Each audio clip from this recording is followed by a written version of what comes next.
Hi, and welcome to another episode of The Disruptive Author. My name's Deborah Fay, and today I'm talking to you about slowing down.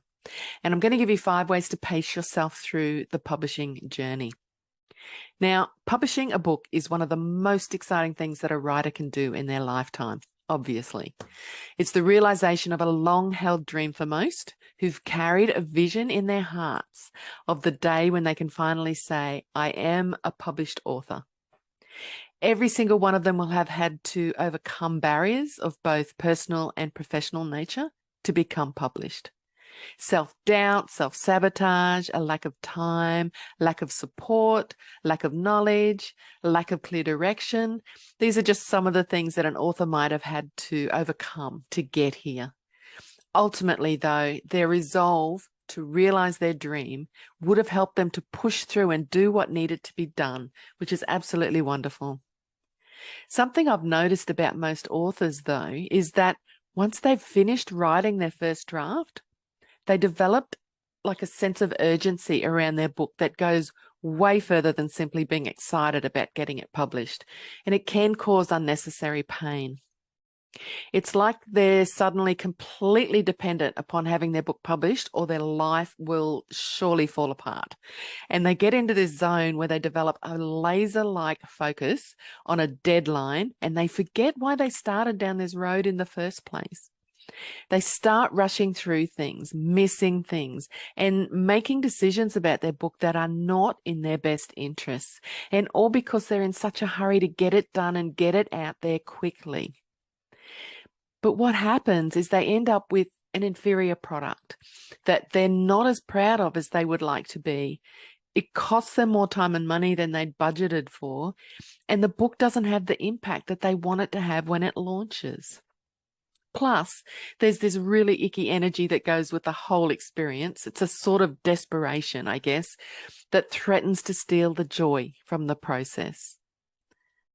What can you do if you feel yourself getting sucked into this negative spiral?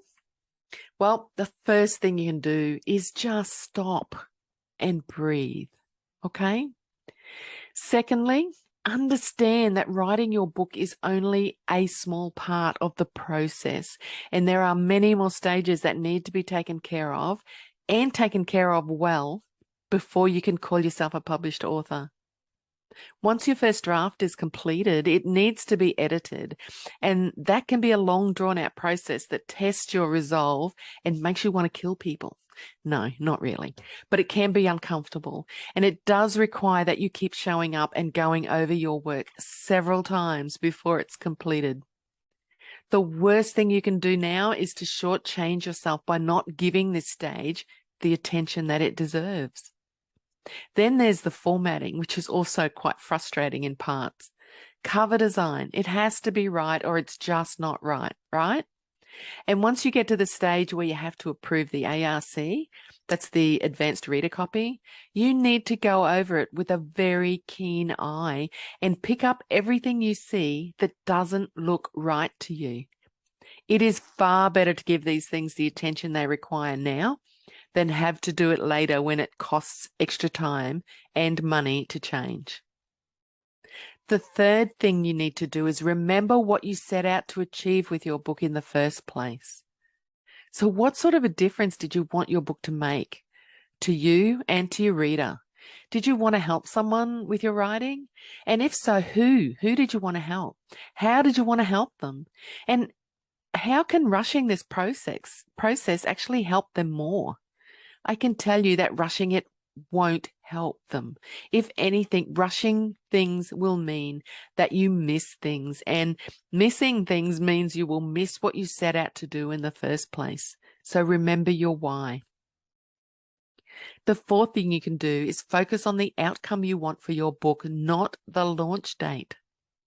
So what's your long-term plan? Do you have a plan in place to continue seeking out your ideal reader and continue putting your book in front of them way beyond the initial launch? The launch date is just that. It's a launch date. It's a beginning. It's not the be-all and end-all. Going at it hard and fast will not make you a best-selling author who genuinely helps people. Having a consistent long-term marketing plan that involves putting your book in front of your ideal reader when and where they show up is what will make you the best-selling author who genuinely helps people. And the fifth thing that you need to do is give yourself permission to enjoy this process. Think bigger. Think long-term. Think legacy, because a book is forever. You've waited this long to write your book. What difference will a few extra weeks or even an extra month make now? Especially if it means your book looks and sounds more professional and you know it's going to be more impacting than something where corners were obviously cut. You deserve better. Your readers deserve better. You deserve to stand tall and know that you have written and published something of real value. You deserve to have a book you are proud of. Publishing your book is going to take as long as it takes. So my final piece of advice to you is to get out of your own way and give this the time and the attention that it needs. A year from now, you'll be so glad that you did. That's it from me for today. I do hope this has been helpful to you. If you're looking for a publisher for your book, reach out and talk to us. We can show you how to write, publish, and promote your book, or we can do it all for you. Take a look at our learning platform, the Authorpreneurs Bootcamp, at disruptivepublishing.com.au/join the club. Or if you think you might prefer to invest in having someone take care of your publishing needs for you, then book in for a free information call at calendly.com/disruptivepublishing/free info session. And we can talk about the best path forward for you. Where there is a will, there is definitely a way. Bye for now.